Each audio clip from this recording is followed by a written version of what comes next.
আসসালামু আলাইকুম সুপ্রিয় দর্শক, শুভ দুপুর। আজকে কাঁচা ছুরি মাছ রান্না করব। মাছগুলি কেটে ডেক্সি মাজনি দিয়ে পরিষ্কার করে নিচ্ছি। আপনারা এইভাবে ডেক্সি মাজনি দিয়ে যে কোনো মাছ খুব সহজে পরিষ্কার করতে পারবেন। মাছগুলি কেটে হলুদ লবণ দিয়ে ধুয়ে নিয়েছি। এখন আমি কিছু ছুরি মাছ বিচি দিয়ে রান্না করব। প্রথমে বিচিটা একটু ভাপিয়ে নিচ্ছি।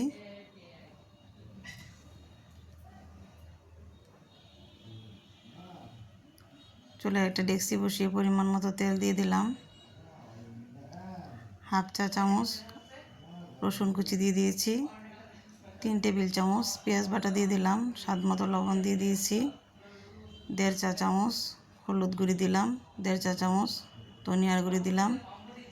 আর 4 টেবিল চামচ কাঁচামরিচ বাটা দিয়ে দিয়েছি। আমি কাঁচামরিচ দিয়ে তরকারিটা রান্না করব। এদিকে বাটা মাছ ভেজে নিচ্ছি। মাছ আর বিচি একসাথে কষিয়ে নিব।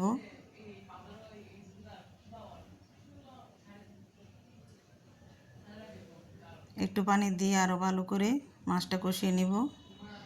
ভাজা মাছগুলি হয়ে গিয়েছে, চুলা থেকে নামিয়ে নিচ্ছি।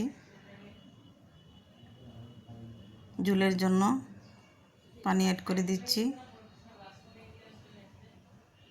মাছটা আমার হয়ে গিয়েছে, চুলা থেকে নামিয়ে নিচ্ছি। সবজি রান্না করে নিচ্ছি।